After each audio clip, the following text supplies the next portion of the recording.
ഫ്രാൻസിലെ ലാൻഗുഡോക്കിൽ ഗവർണറായിരുന്ന വിസിഗോത്ത് ആംഗൾഫിന്റെ മകനായി 750 ബെനഡിക്ട് ജനിച്ചത്.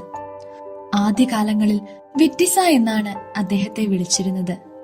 പെപ്പിൻ രാജാവിന്റെയും കാരൾമാന്റെയും രാജകൊട്ടാരങ്ങളിലെ സുഖങ്ങൾ കുട്ടിക്കാലത്ത് അവൻ ആസ്വദിച്ചെങ്കിലും പിന്നീട് ലോകാർഭാടങ്ങൾ മുഴുവനായി ഉപേക്ഷിക്കുകയായിരുന്നു.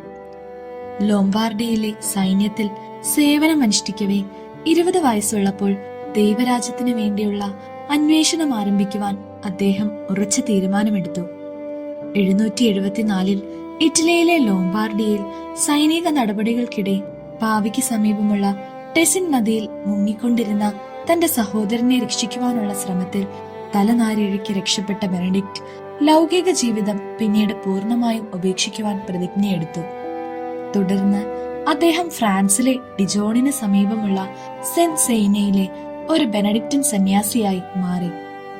ആശ്രമാധികാരികൾ അദ്ദേഹത്തെ ആശ്രമത്തിലെ കലവറ സൂക്ഷിപ്പുകാരനായി നിയമിച്ചു.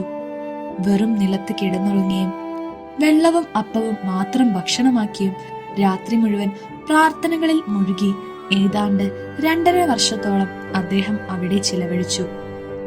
ആശ്രമാധിപതി മരണപ്പെട്ടതിനെ തുടർന്ന് ആ സ്ഥാനം ബെനഡിക്റ്റിന് വാഗ്ദാനം ചെയ്യപ്പെട്ടെങ്കിലും അദ്ദേഹം അത് നിഷേധിച്ചു.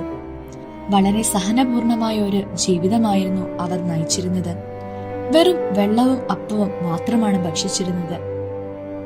വിശുദ്ധ ബെനഡിക്റ്റും ദൈവഭക്തനായിരുന്ന ലൂയിസ് ചക്രവർത്തിയും വളരെയേറെ സഹകരണ മനോഭാവത്തോടെ പ്രവർത്തിക്കുകയും അതിന്റെ ഫലമായി ചക്രവർത്തി നിരവധി ആശ്രമങ്ങൾ നിർമ്മിക്കുകയും വിശുദ്ധ ബെനഡിക്റ്റിനെ തന്റെ സാമ്രാജ്യത്തിലെ ആശ്രമങ്ങളുടെ ഭരണാധികാരിയായി നിയമിക്കുകയും ചെയ്തു.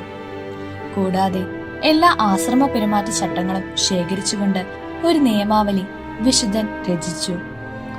ഇതിൽ മറ്റ് ആശ്രമ നേതാക്കളുടെ ചട്ടങ്ങളും വിശുദ്ധ ബെനഡിക്റ്റിന്റെ ആശ്രമ ചട്ടങ്ങളും തമ്മിലുള്ള സാമ്യങ്ങൾ എടുത്തു പറഞ്ഞിട്ടുണ്ട്. ഒരു യഥാർത്ഥ സന്യാസിയുടെ ജീവിതം വ്യക്തിഗത ദാരിദ്ര്യത്തിലും അനുസരണയോടുകൂടിയ വിശുദ്ധിയിലും അധിഷ്ഠിതമായിരിക്കണമെന്നായിരുന്നു. അദ്ദേഹത്തിന്റെ പരിഷ്കാരങ്ങളുടെ സ്വാധീനം ക്ലൂണിയിലെയും ഗോർസയിലെയുമുള്ള ആശ്രമ പരിഷ്കാരങ്ങളിൽ കാണാം. ഇക്കാരണത്താൽ അനിയാനയിലെ വിശുദ്ധ ബെനഡിക്റ്റിനെ പാശ്ചാത്യ ആശ്രമ ജീവിത സമ്പ്രദായത്തിന്റെ നവോത്ഥാന നായകൻ എന്ന നിലയിൽ പരിഗണിച്ചു വരികയും 2ാം ബെനഡിക്റ്റ് എന്ന് വിളിക്കപ്പെടുകയും ചെയ്യുന്നു. ജർമ്മനിയിൽ ആച്ചനിലെ കോർണേലി മൂയിൻസ്റ്ററിൽ വെച്ച് 821 ഫെബ്രുവരി 11 തന്റെ 71ാമത്തെ വയസ്സിൽ വിശുദ്ധൻ മരണമടഞ്ഞു. ആശ്രമ ദേവാലയത്തിലാണ് അദ്ദേഹത്തെ അടക്കം ചെയ്തിരുന്നത്. അവിടെ വിശുദ്ധന്റെ ഭൗതിക അവശിഷ്ടങ്ങൾ സൂക്ഷിച്ചിരുന്നിടത്ത് നിരവധി അത്ഭുതങ്ങൾ നടന്നിട്ടുള്ളതായി പറയപ്പെടുന്നു.